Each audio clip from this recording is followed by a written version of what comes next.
Matrimonies ద్వారా ఏదైతే ఇప్పుడు ఒక అమ్మాయికి గాని, అబ్బాయికి గాని పెళ్లి చేయాలంటే మ్యాట్రిమోనీస్‌ని కొంతమంది సంప్రదిస్తున్నారు. అందులో కొన్ని లోటుపాట్లు ఉన్నాయి.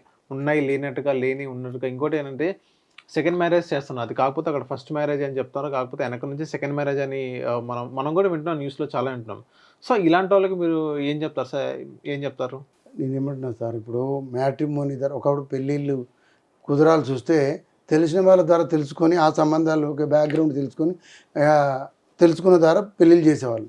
దాంతో వాళ్ళు బ్యాక్గ్రౌండ్ తెలుసుకొని పెళ్లి చేసుకుంటారు కాబట్టి సమస్యలు తక్కువ వచ్చేది. ఇప్పుడు మ్యాట్రిమోనీ ద్వారా ఏదైతే చేస్తున్నారో వాళ్ళ గురించి వీళ్ళకి తెలియదు, వీళ్ళ గురించి వాళ్ళకి తెలియదు. చెప్పేటాయన ఈయనకు వేరు చెప్తాను. ఫర్ ఎగ్జాంపుల్ మా అబ్బాయి మ్యారేజ్ చేయాలని నేను అనుకున్నాను. ఒక పెద్ద మనిషి వచ్చాడు, మ్యారేజ్ దూరం బంధువు ఆయన వచ్చి ఆయన ఒకటే చెప్పాడు, ఏంటంటే నేను వాళ్ళు మంచి సంబంధమే ఫోటో చూపించాడు, బాగున్నారు, ఓకే వాళ్ళకింత 30 కోట్ల ఆస్తిన మినిమం ఉండాలట, ఉంటే చేస్తారట, 30 కోట్ల ఆస్తి అమ్మాయికి ఇస్తారట, మీకు 50 కోట్లు ఉందని చెప్పాలట, ఇట్లా అంటున్నారు, మీకు ఎంత ఉంటుందంటే మాకు అట్లాంటి ఆస్తులు పెద్ద ఏం లేదు, పోనీ ఒక పని చేయండి, 30 కోట్లు ఉందని మీరు చెప్పండి, మిగతా నేను చూసుకుంటా. అబ్బా, మీరు చూసుకోవడం అయిన తర్వాత నేను చూసుకోవాలి, మళ్ళీ ఆ తర్వాత అబద్ధాలు చెప్పి నేను చూసుకోవాలి, మళ్ళీ ఇలాంటి అబద్ధాలు వద్దండి, అవసరం లేదు అంటే నేను చూసి నీకెందుకు నేను చెప్తున్నా కదా, మొన్ననే ల్యాండ్ అమ్మేసాం, డబ్బులు వస్తున్నాయి, వేరే దగ్గర రిజిస్ట్రేషన్ చేస్తున్నాం, మరి ఇంకోటి కొనుక్కుంటున్నా, చెప్పండి, ఇదే చెప్పండి మాట అన్నాడు. నేను అలా చెప్పను, అలాంటి సంబంధాలు నాకు అక్కర్లేదు, మా స్థాయికి తగ్గట్టు వాళ్ళు ఎవరు వస్తే వాళ్ళని చూసుకుందాం సార్, ఇట్లాంటి వాళ్ళైతే మీరు తీసుకురాకండి, అలాంటి అబద్ధాలు నేను చెప్పాను అని చెప్పాను. సో నాకే మీరు అడిగిన దానికి చెప్తున్నాను, ఇలాగ ఎంతోమందికి చెప్తే నిజంగా నాకు ఇష్టం లేక అనకపోవచ్చు, ఇంకో ఆయన చూసుకుంటున్నట్టుగా సరే అని చెప్పిండు అనుకో, వీళ్ళు అబద్ధాలు చెప్పి కల్పిస్తే తర్వాత ఇబ్బంది పడేది ఎవరండి? మీరు చీట్ చేశారు, మోసం చేశారు, అబ్బాయి వచ్చి అమ్మాయి వచ్చి అంటది కదా, అక్కడి నుంచి స్టార్ట్ అవుతుంది కూడా మళ్ళీ. ఓకే, అందుకని మ్యాట్రిమోనీ పోయినా సరే ఎక్కడ బ్యాక్ రిలేషన్ ఇక్కడ వీళ్ళకని వాళ్ళకని తెలుసుకొని పెళ్లి చేసుకుంటే బాగుంటుంది అనేది నా ఉద్దేశం. ఆ బ్యాక్గ్రౌండ్ తెలియకుండా పెళ్లి చేసుకున్న తర్వాత ఇబ్బంది పడడం అవుతుంది, చాలా వరకు అవుతుంది తెలియక. మ్యాట్రిమోనీ వల్ల చాలా ఇష్యూస్ అవుతున్నాయి, అది నిజమేనా సార్? ఇప్పుడు నేను చెప్పిన దానికి ఎగ్జాంపుల్ సార్, వాళ్ళే మధ్య నుండి ఇద్దరిని ఏదో చెప్పి కల్పిస్తే తర్వాత నువ్వు ఇన్నే కూడా స్టార్ట్ అవుతుంది కదా. అవును, వాళ్ళకి ఇంత ఆస్తి ఇస్తారని వాళ్ళు అంత ఇయ్యరు, వీళ్ళకి ఇంత ఉందంటే వీళ్ళకి ఇంత ఉండదు. అవును, ఇవే ఇష్యూస్ లా కొత్త ఇష్యూస్ రేజ్ అవుతుంటాయి కదా. అయినా సరే మ్యాట్రిమోనీ ద్వారా పోయినా కూడా మ్యాట్రిమోనీలో సక్సెస్ అవుతలేమంటే కొన్ని సక్సెస్ అవుతున్నాయి, అడ్జస్ట్ అయ్యే వాళ్ళు అడ్జస్ట్ అయ్యి కలిసిపోతున్నారు, ఉంటున్నారు, కానీ పెళ్ళి కూడా ఉన్నాయి. సో కాబట్టి ఏంటంటే మా ముందు వాళ్ళ బ్యాక్గ్రౌండ్ తెలుసుకొని పెళ్లి చేసుకుంటే బెటర్, కరెక్ట్ తెలుసుకొని చెప్పిన మాటలు కాకుండా. సార్ ఇప్పుడు ఫ్యామిలీలలో మనం చూసుకున్నట్లయితే మెజారిటీ ఆఫ్ ది ఫ్యామిలీలో ఏదైతే ఉన్నాయో అది ఫిమేల్స్ వైపు ఎక్కువ ఉన్నాయి అని మనం వింటున్నాం, అది ఎంతవరకు కరెక్ట్ సార్? మీరు దాన్ని ఏకీభవిస్తారా సార్ ఆ స్టేట్మెంట్కి? కోర్స్ ఉన్నాయండి. ఇప్పుడు 490 అంటే అమ్మాయి పెట్టవచ్చు, డీవీసీలో అమ్మాయి పెట్టవచ్చు, కానీ ఈ మధ్య సుప్రీంకోర్టు అబ్బాయిలు వీళ్ళు మేలు కూడా పెట్టవచ్చు అని చెప్పి చెప్పడం జరిగింది. అని సుప్రీంకోర్టు కూడా చెప్పడం జరిగింది, మేలు కూడా పెట్టవచ్చు అని. కానీ తక్కువ తిరిగి అది కాకుండా మెయింటెనెన్స్ అబ్బాయి అడగొచ్చు, అమ్మాయి అడగొచ్చు, అబ్బాయిని అడగొచ్చు, కానీ అమ్మాయిని అడిగే ఏది రేర్ కేసు. ఎందుకంటే వీడేం చేస్తాడు, ఫస్ట్ అడగాలి అంటే ఏ విధంగా అడుగుతారు? ఒక అబ్బాయి ఇంట్లో కూర్చుంటే అమ్మాయి సంపాదించుకుని తెచ్చిపెట్టదు కదా. అవును, ఈయన డ్యూటీ కదా, మినిమం బాధ్యత, వాడు బతకడానికి వాడు కష్టపడాలి కదా. అవును, కాబట్టి అమ్మాయికి ఆ రైట్ ఉంది అడగడానికి. అమ్మాయి కూడా సుప్రీంకోర్టు ఇచ్చిన కొన్ని జడ్జిమెంట్లు ఉన్నాయి. హయ్యర్ కోర్టు చెప్పింది ఏంటంటే ఆమె ఎడ్యుకేటెడ్ అయ్యింది, ఆమె జాబ్ హోల్డర్ అయితే ఇవ్వాల్సిన అవసరం లేదని. బట్ వీళ్ళ మధ్యన కన్నా పిల్లలు ఎవరుంటే వాళ్ళకి మాత్రం ఇద్దరి బాధ్యత ఇవ్వాల్సి వస్తుంది కంపల్సరీ అని. మన దగ్గరకు వచ్చినా కూడా, ఈవెన్ మా దగ్గరకు వచ్చిన ప్రతి క్లయింట్కి చెప్తాను, మెయింటెనెన్స్ అయితే నువ్వు ఎంతో కొంత పే చేయాల్సి వస్తుంది, ఇట్ ఈస్ కంపల్సరీ, ఇది ఆలోచించుకో నువ్వు, లేదా కలిసిపోతే బెటరు. అది ఏదైతే ఇప్పుడు మెయింటెనెన్స్ ఎంత శాతం వరకు ఉంటుంది సార్? ఇప్పుడు ఒక అబ్బాయి డివోర్స్ అయింది సార్, వీళ్ళిద్దరు కోర్టును ఆశ్రయించారు, డివోర్స్ అయింది, మెయింటెనెన్స్ ఛార్జెస్ అనేది ఎంతవరకు వేయచ్చు అంటారు? జనరల్గా ఏముంటుంది సార్, సపరేట్ ఆఫ్టర్ డైవర్స్ తర్వాత మెయింటెనెన్స్ అప్లై చేసేది రేర్ కేసులు ఉంటాయి. 99% కేసులన్నీ కూడా డైవర్స్ దాకా వచ్చితే మ్యూచువల్ కన్సెంట్కి వెళ్ళిపోతారు, మ్యూచువల్ డైవర్స్కి వెళ్ళిపోతారు. ఇద్దరి మీద కేసులు నడుస్తున్నాయి అనుకో, మ్యూచువల్ డైవర్స్ మాట్లాడుకుంటే ఎక్సెప్ట్ సెటిల్మెంట్ ఏముంటుంది, సపోజ్ 20 లక్షలు, 30 లక్షలు, 15 లక్షలు, ఎంతో వాళ్ళ తొమ్మతను బట్టి మాట్లాడుకుంటే 5 లక్షలు, 10 లక్షలు, ఒక్కొక్కరు 2-3 లక్షలుగా క్లోజ్ చేసుకుంటారు. అలా ఇచ్చిన దాన్ని బట్టి వాళ్ళ తొమ్మతను బట్టి మాట్లాడి డిసైడ్ అయ్యి సెటిల్ చేసుకుంటారు. ఆ సెటిల్మెంట్ అమౌంట్ ఇచ్చిరంటే ఫస్ట్ ఇమీడియట్లీ ఇద్దరు కలిసి మ్యూచువల్ డైవర్స్ చేస్తారు. మ్యూచువల్ డైవర్స్ చేసినా సరే కోర్టు మళ్ళీ ప్రయత్నం చేస్తుంది, ఒకసారి కౌన్సిలింగ్ కలిసి ఉంటారేమో. కోర్టు అన్ని స్టేజ్లలో ప్రయత్నం చేస్తుంటుంది కలపడానికి, కానీ వీళ్ళు ఒక్కసారి కోర్టు దాకా వచ్చిన వాళ్ళు కలిసేది తక్కువ, అవును. ఆ అవకాశం అయితే ఉంటుంది. మ్యూచువల్ కన్సర్న్ ద్వారా సెటిల్ అయిపోతాయి. ఇద్దరు కోపంతో పెట్టుకునే కేసులు చాలా వరకు మ్యూచువల్ కన్సర్న్లో పోతుంటాయి.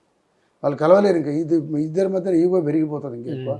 ఈ కేసులు పెట్టి నాకు ఆడ పెట్టింది అన్ని, ఆ కేసు పెట్టి ఈ కేసు పెట్టింది, ఈయన కోపం వస్తుంది. ఆమె కూడా ఇన్నాళ్ళు కోర్టుని తిప్పిండి నన్ను ఇబ్బంది పడుతుందని ఆమె బాధపడుతుంటుంది, అమ్మాయి కూడా బాధపడుతుంది. దీనివల్ల ఏంటంటే గ్యాప్ పెరిగి కలిసిపోయే వాళ్ళు తక్కువ, విడిపోయే వాళ్ళు ఎక్కువ ఉంటుంది. విడిపోయే వాళ్ళు చూస్తే కూడా వన్ టైం సెటిల్మెంట్ చేసుకుని విడిపోతారు ఎక్కువ. సార్ ఇప్పుడు మ్యూచువల్ కన్సెంట్తో విడిపోవాలనుకున్న ఒక కపుల్కి ఎలాంటి క్రైటీరియా కావాలి సార్? ఇప్పుడు వాళ్ళు ఇద్దరు ఇష్టపడితే చాలు సార్. రీజన్స్ ఏమైనా వాళ్ళు ఇద్దరు ఇష్టపడాలా, ఇలా ఉండాలనేది ఏం లేదు. వాళ్ళు ఇద్దరు ఇష్టపడరు. అసలు అమ్మాయికి భరణమే అడగదు, నాకు ఎలాంటి మెయింటెన్స్ ఏం అక్కర్లేదు, జస్ట్ ఐ వాంట్ డైవర్స్, ఆయన నుంచి నాకు డైవర్స్ కావాలి సార్, అదే నాకు పెద్ద విముక్తి అని వచ్చే వాళ్ళు ఉంటారు. వాళ్ళకి ఏం రీజన్ ఉండదు, ఇంకా జస్ట్ ఇద్దరి వచ్చిన డిస్టర్బెన్స్, ఆ ప్రాబ్లమ్స్ వల్ల they cannot unable to understand. ఒకరికొని అర్థం చేసుకునే పరిస్థితి ఉండదు. కమ్యూనికేషన్ గ్యాప్, ఒకే రూపు కింద ఉంటారు కానీ కలిసి ఇదే ఉండదు. ఎవరి మీద ఒకరికి ద్వేషం పెంచుకోవడం సార్. ప్రపంచంలో ఏ ఇద్దరు మెంటాలిటీస్ ఒకటి ఉండవు. అవును, అడ్జస్ట్మెంట్, కలిసి ఉండడం అనేది చేయాలి. అది వాళ్ళకి అర్థం కావాలో చెప్పాల్సిన తల్లిదండ్రులు. ఆ తల్లిదండ్రులు ఎవరు చెప్పే పరిస్థితులు ఇప్పుడు లేరు. అవును, తల్లిదండ్రులు కరెక్ట్ పోషిస్తే పిల్లల్ని దారిలో పెట్టొచ్చండి. నీ పిల్ల గురించి నువ్వు మాట్లాడినప్పుడు కాదు బిడ్డ ఇట్లా కాదు, సర్దుకోవాలి, ఉండాలని అడ్జస్ట్ కావు చెప్పాలి. ఈ తల్లి కూడా తన కూడలైనా తన కూతురులాగా చూసుకొని నువ్వు కూడా అట్లా కాదురా ఇట్లా ఉండాలని కొడుకు చెప్పినట్టయితే ఇలా ఇష్యూస్ రావు కదండి. రావు. అదే కొడుకు మీద ఆమెకు ప్రేమ ఎక్కువ, కోడల మీద ఉండదు. అవును, నీ కూతురు ఇంకోరు మంచిగా చూసుకోవాలన్నప్పుడు నువ్వు కూడా ఆ కోడలు మంచిగా చూసుకోవాలి కదా. అవును, ఈ ఆలోచన నీ అత్తకుంటే అందరికీలో మార్పు వస్తుంది కదా. అవును, అదే వచ్చి ఇష్యూసే రావు. అవును. ఇదే ప్రాబ్లమ్స్ గురించి మాట్లాడుకున్న అయితే సార్, ఇప్పుడు ప్రాబ్లమ్స్ అనేది ఎవరి వల్ల స్టార్ట్ అవుతున్నాయి సార్? అబ్బాయి సైడ్ నుంచి స్టార్ట్ అవుతాయి, లేకపోతే అమ్మాయి సైడ్ నుంచి స్టార్ట్ అయ్యాయి? అట్లాగా ఒక్కరి సైడ్ నుంచి అని చెప్పేటట్టు ఏం లేదు సార్. కొన్ని వీళ్ళ సైడ్ ఉన్నాయి, కొన్ని వాళ్ళ సైడ్ ఉన్నాయి. కానీ ఈ 498 ఇట్లాంటి పెట్టే కేసులలో మనకు చాలా వరకు 90% ఫేక్ కేసులు ఎక్కువ ఉంటాయండి. ఇవి తక్కువ. కాకపోతే వాళ్ళకు కూడా కొన్ని తప్పనిసరి పరిస్థితులు పెడతారు. ఉన్నాయి జెన్యున్గా కూడా ఉన్నాయి, కొన్ని ఇబ్బందులు పెట్టేవాళ్ళు. అలా ఇబ్బంది పెట్టేవాళ్ళు కొంతమంది జెన్యున్ ఉన్న వాళ్ళు కూడా ముందుకు రాని వాళ్ళు కూడా ఉన్నారు. ఏది రెప్యుటేషన్ అని, ఫ్యామిలీ రెప్యుటేషన్ ఇంకో పేరుతో ఎన్ని ఇబ్బందులు పెట్టినా సరే సర్దుకొని పోయే స్త్రీలు కూడా ఇప్పటికి ఉన్నారు. అట్లా కానీ ఈ కొంతమంది షార్టేజ్ లాగా బిహేవ్ చేసే మీ పిల్లలు, అమ్మ పిల్లలు కూడా ఉన్నారు. ఓకే, అదే సార్. ఇప్పుడు డివోర్స్కి కోర్టుని ఆశ్రయించారు సార్. ఆశ్రయించిన తర్వాత సో ఇప్పుడు కోర్టును తీర్పు ఇవ్వడానికి కొంచెం టైం పట్టిద్ది. ఈ గ్యాప్లో ఇప్పుడు ఆ హస్బెండ్ అనేది క్లెయిమ్ ఇప్పుడు వైఫ్ అనేది మెయింటెనెన్స్ ఛార్జెస్ క్లెయిమ్ చేసుకోవచ్చా? అడగొచ్చు. ఇమ్మీడియట్లీ వచ్చి ఎప్పుడైతే విడిపోతామో విడిపోగానే వెంటనే అమ్మాయి వచ్చి వాళ్ళ పిల్లలు లేదా తనకు మెయింటెనెన్స్ అడగవచ్చు. తనకు మెయింటెనెన్స్ అడగాలంటే ఒక డిగ్రీ పాస్ అయ్యి మంచి ఇంజనీరింగ్ పాస్ అయ్యి ఉన్న అమ్మాయి ఉందనుకో, తను ఎడ్యుకేటెడ్ కదా. అవును, she can able to do any job. కాబట్టి ఆమె షీ కెనాట్ క్లెయిమ్ అనేది కొన్ని సుప్రీంకోర్టు ఎడ్యుకేటెడ్ అయినప్పుడు అడగాల్సిన అవసరం లేదన్నట్టుగా కొన్ని తీర్పులు ఉన్నాయి. అట్లా పోవచ్చు. బట్ పిల్లలకు మాత్రం తప్పనిసరి ఇవ్వాల్సి వస్తుంది. It is responsibility of the both the parents. ఇద్దరి బాధ్యత పిల్లల్ని పెంచి పోషించడం అనేది. సార్ అదే ఇప్పుడు ఇద్దరు డైవర్స్ అయింది. అదే అమ్మాయి అయితే ఇప్పుడు డైవర్స్ అయిన తర్వాత కూడా అమ్మాయి అనేది మెయింటెనెన్స్ అనేది ఇప్పుడు హస్బెండ్ని వెళ్ళమని అడగడానికి ఛాన్స్ ఉంది. సో ఇప్పుడు మొన్న ఇటే రివర్స్ మనం మాట్లాడుకున్నాం, హస్బెండ్ కూడా డిమాండ్ చేయొచ్చు మెయింటెనెన్స్ కోసం. నేనేమంటున్నా సార్, అమ్మాయి కంటే అమ్మాయికి పిల్లలు కూడా ఉంటారు, కానీ అబ్బాయికి తనే కదా ఉండేది. తన్నప్పుడు తను ఓల్డ్ ఏజ్లో అడిగే పరిస్థితి కాదు కదా, ఇది యంగ్ ఏజ్లోనూ అడుగుతున్నావు కదా. యూఆర్ ఏబుల్ టు వర్క్ కదా, ఏదైనా వర్క్ చేసి సంపాదించాలి, ఇట్ ఈస్ యువర్ డ్యూటీ.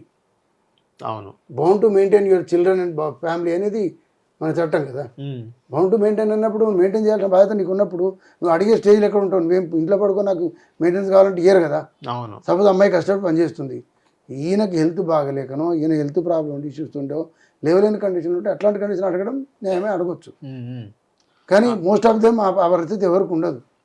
ఎందుకంటే మేల్ సైడ్ ఉండదు, వాళ్ళు వర్క్ చేసే కండిషన్ ఉంటారు.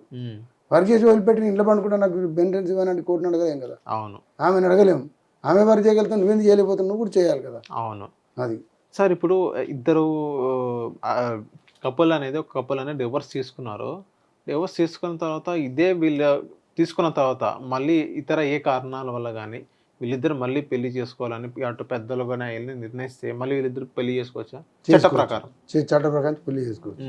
వాళ్ళు ఏ మతాన్ని ప్రకారం అంటే ఆ మత ప్రకారం వాళ్ళు పెళ్లి చేసుకోవచ్చు. అంటే అఫీషియల్ గా ఇప్పుడు రిజిస్ట్రేషన్ మ్యారేజ్ అలాంటివి తీసుకోవాలి, ఏదైనా గుళ్ళు అలా ఎక్కడైనా ఈవెన్ గుళ్ళో చేసుకున్నా వ్యాలిడే సార్. ఓకే. గుళ్ళో చేసుకొని దండలు మార్చుకున్నా వ్యాలిడే. ఓకే. ఫోటోగ్రాఫ్స్ అవన్నీ చూస్తే వ్యాలిడే. హిందూ మ్యారేజ్ యాక్ట్ ప్రకారం ఏంటంటే 7 అడుగులు నడవడం ఇవన్నీ ఉంటూ వ్యాలిడ్ అని చెప్పి హిందూ మ్యారేజ్ యాక్ట్ చెప్తుంది. బట్ ఈవెన్ మనం చేస్తాం కదా ఆర్య సమాజ్ అన్ని పెళ్ళిళ్ళని ప్రాపర్గా వాళ్ళు ఈ మధ్యనే అవి రికగ్నైజ్ చేయడం లేదని అన్నారు. వచ్చింది కానీ వాస్తవానికి ఎక్కడ ఏ గుళ్ళు చేసుకున్నా గుళ్ళో పూజారి ఎవిడెన్స్ ఉంటాడు కదా, పెళ్ళి అయినట్టు ప్రూఫ్ ఉంటే చాలు. హిట్ టీవీ యాప్ ని డౌన్లోడ్ చేసుకోండి. ఇందులో short news, live news, entertainment movies అన్ని అవైలబుల్ గా ఉన్నాయి. Please download hit TV app. Hit TV యాప్ని ఫ్రీగా డౌన్లోడ్ చేసుకోండి.